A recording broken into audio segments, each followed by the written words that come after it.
Like, I feel like they're so intermingled. So when I'm trying to reclaim who I am as a Black person, I find myself rejecting Christianity. But they're not the same thing, but they're so tightly woven together that I find myself just throwing the baby with the bathwater, you know?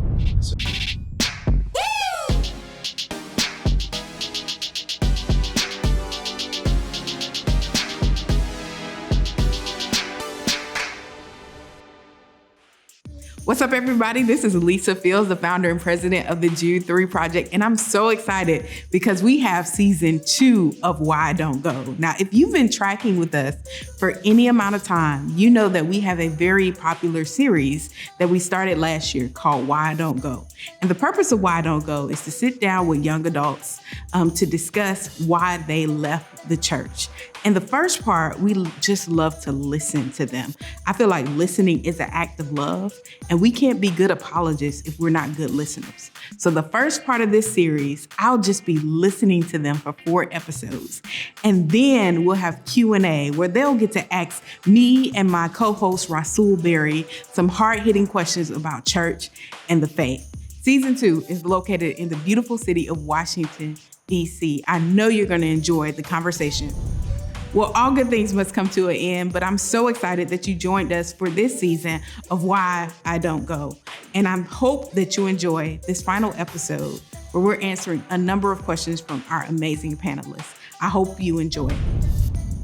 Well, I got 2 questions. I got to pick which one is the heavier one.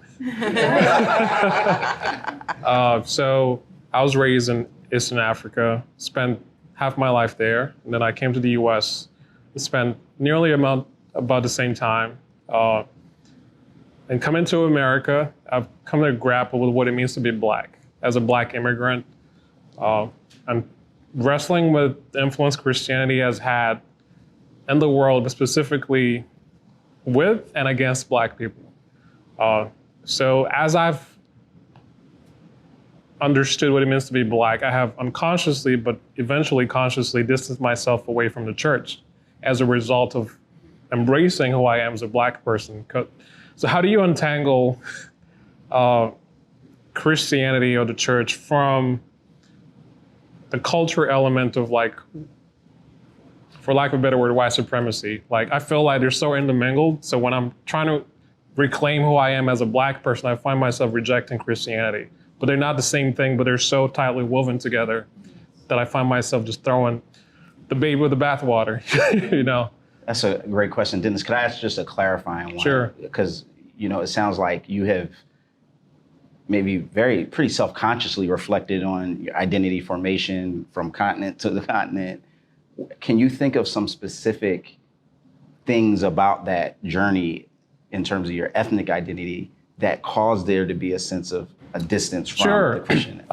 One example, dress code in church. Some of the churches I was going to, it was godly attire to wear suits and very formal.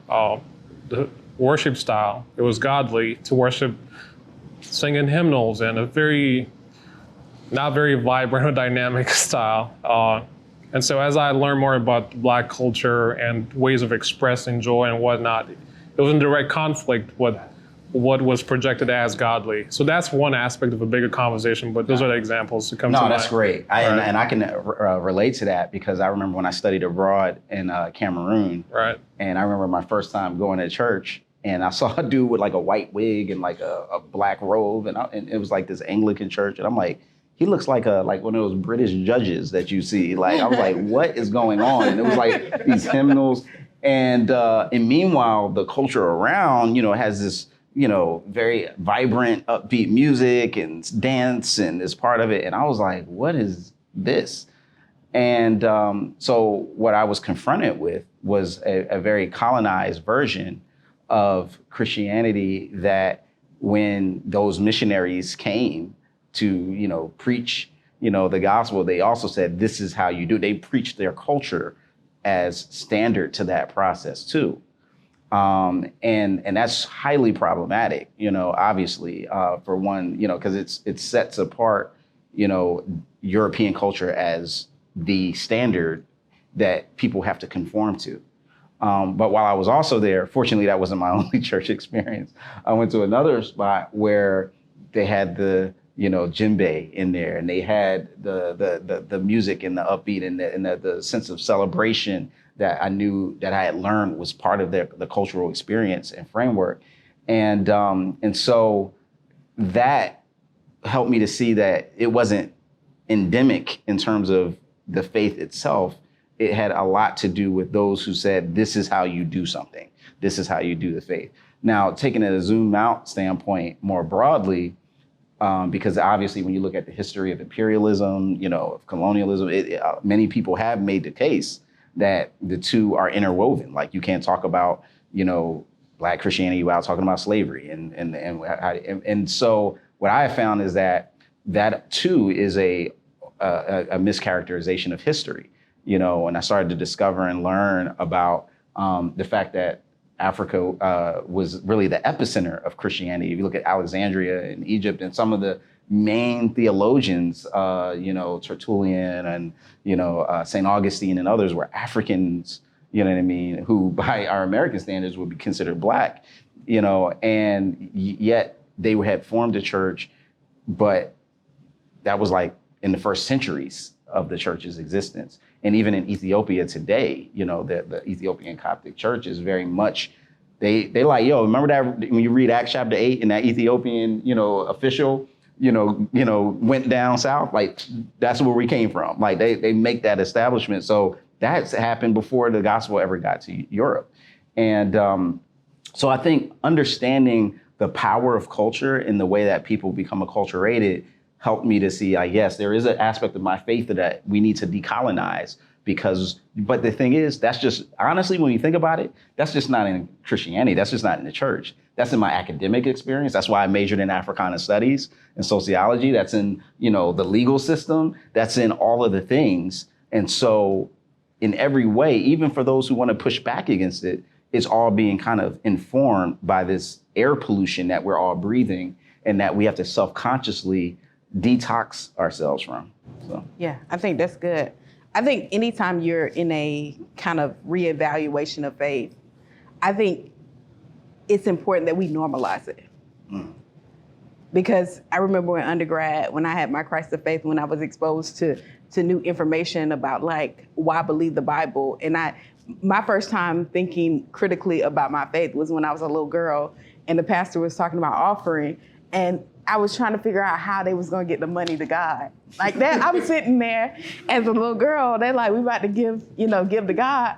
I'm like, do they take it in the back? And it's like, cause you hear Sunday school about offerings going up. You like, is it smoke and God coming down? I was puzzled by that. But by the time I got older, I hadn't questioned my faith because I was in that Christian bubble in the church space. And when I was questioned in college by my professor, that was the first time that I had thought like, why do I believe this book? Where did it come from? Should I trust it? And that was so scary for me. And I wish I had had somebody to say, that's good for you. Like that's where my faith, I believe, really began, that my faith became my own. When I started to put it on the chopping block and say, I'm gonna interrogate this.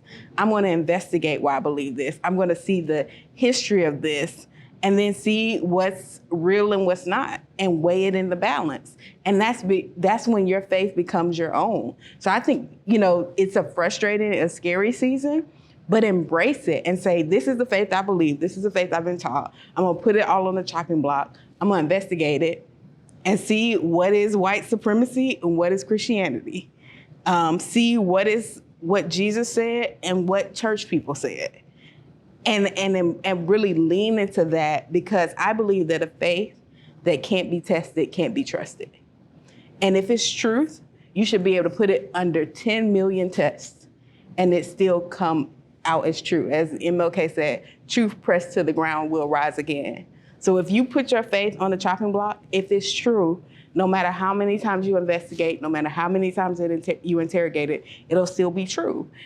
But this is the purification process. When we decolonize, when we deconstruct, that's putting our faith through a purification process.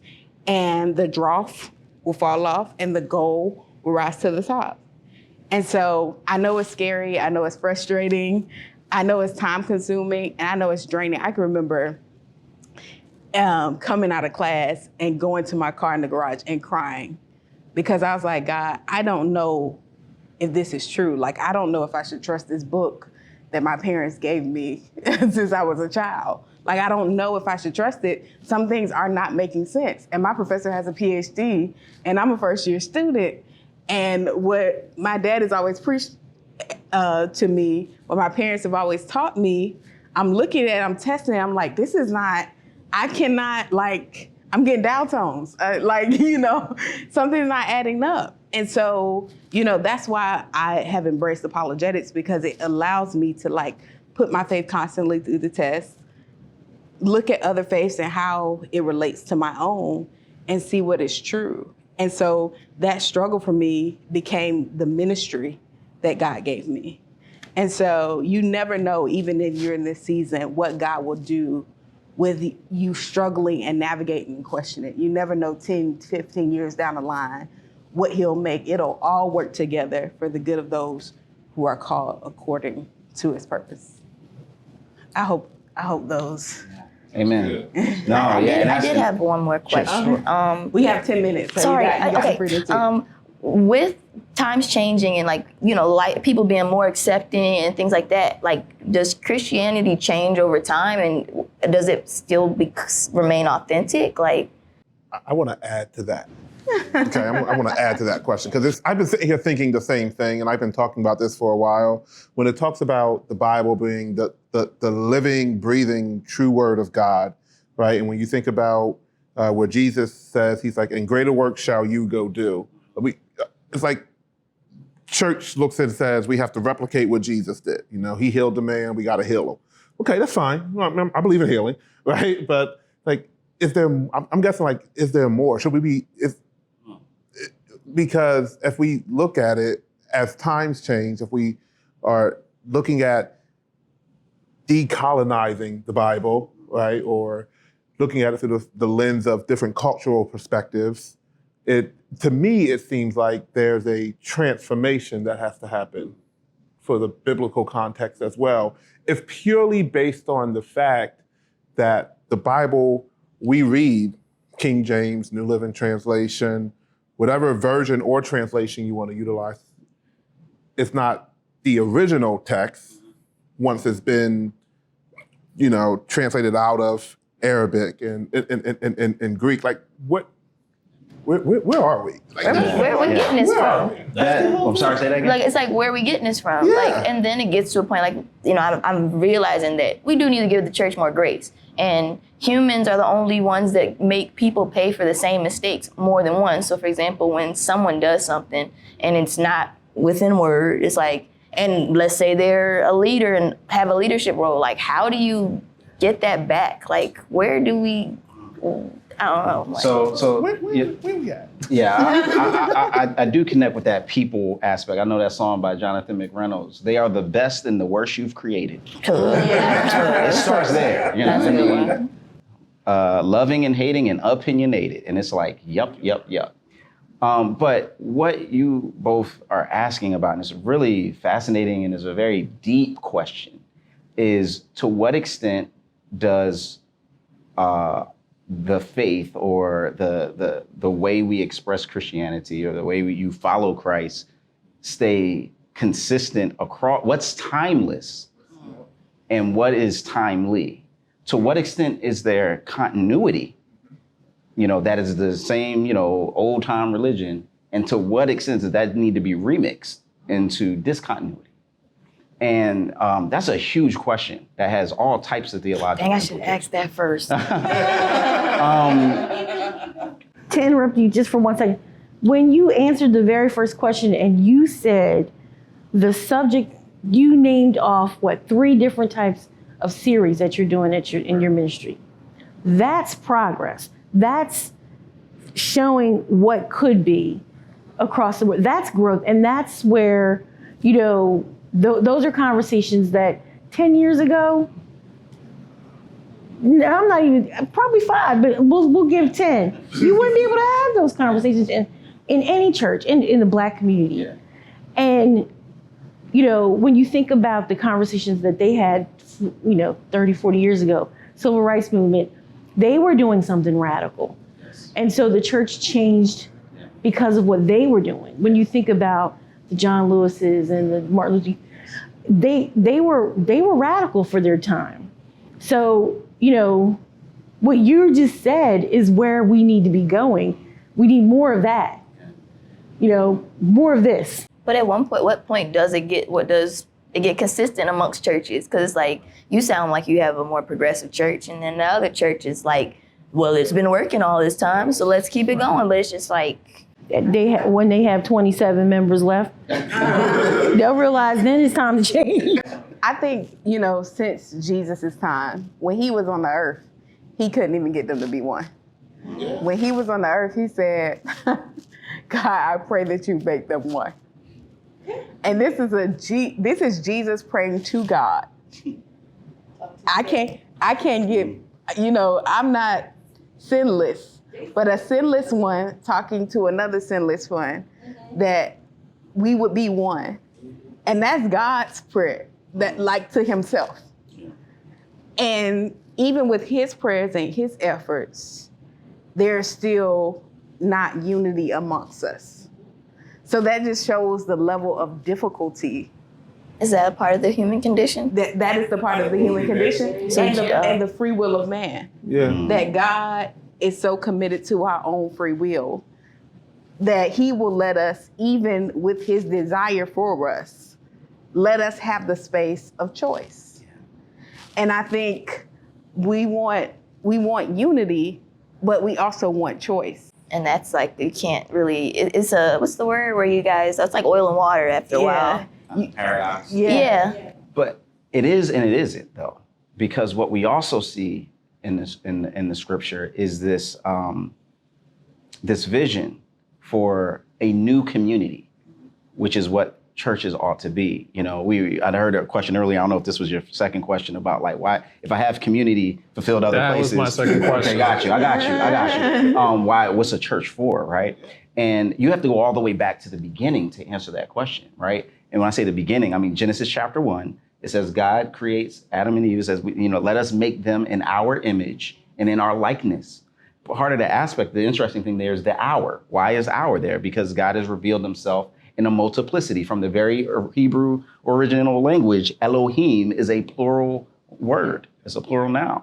And then you see in the full revelation of that in the New Testament where there's God the Father, Son, and the Holy Spirit. So what that means is there's a plurality ever existing that God has been in community. And when he made us in his image, he made us designed for community, which is why he said to Adam, the man should not be alone.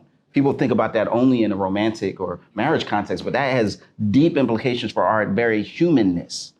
And that doesn't say that the only way to express that sense of community is in a congregation, but the very word church, ecclesia, it means an assembly, a group of called out ones who are supposed to connect and engage together. And one of the key components of that is that if it is true that Jesus lived, he died, and he resurrected, and he told his disciples, go tell everybody about what's happening and allow them to experience the fullness of life.